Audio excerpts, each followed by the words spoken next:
Let's see this problem. If a bar magnet is cut into two pieces transverse to its length, how will its pole strength and magnetic dipole moment changes?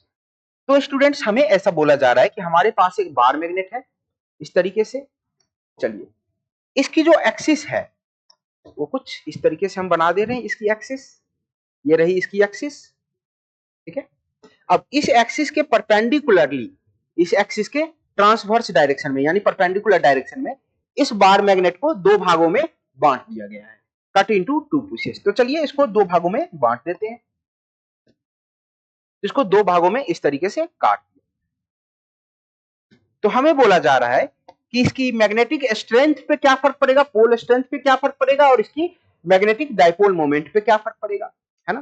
तो हम मान लेते हैं कि इसको cut करने से पहले इसकी पोल स्ट्रेंथ प्लस एम और माइनस एम थी, है ना। अब काटने के बाद देखते हैं, तो काटने के बाद ये दो पीसेस में बट गया, काटने के बाद ये दो पीसेस में बट गया कुछ ऐसे,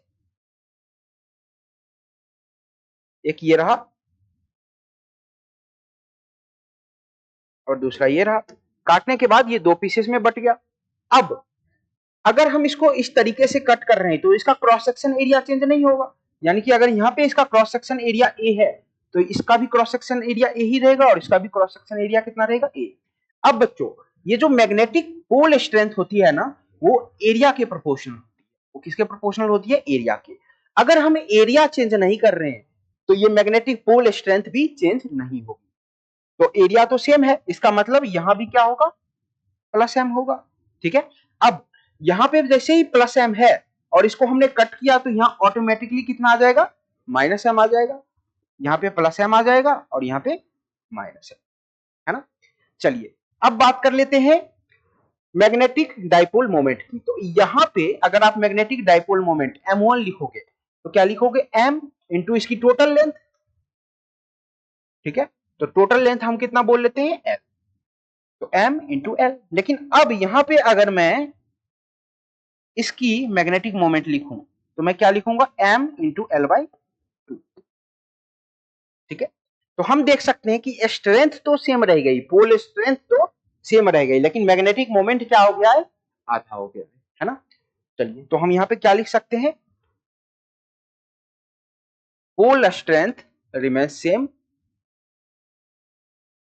पोल स्ट्रेंथ रिमेन्स सेम। अच्छा, dipole moment becomes half, dipole moment becomes half, okay. तो जो कॉन्सेप्ट बच्चों हमने यहां पे यूज किया है, जो कॉन्सेप्ट हमने यहां पर यूज किया है वो क्या है, तो मैग्नेटिक स्ट्रेंथ जो होती है वो एरिया के प्रोपोर्शनल होती है ना। और दूसरा क्या यूज किया है, डाइपोल मोमेंट जो होती है वो कितनी होती है, स्ट्रेंथ इनटू लेंथ के बराबर।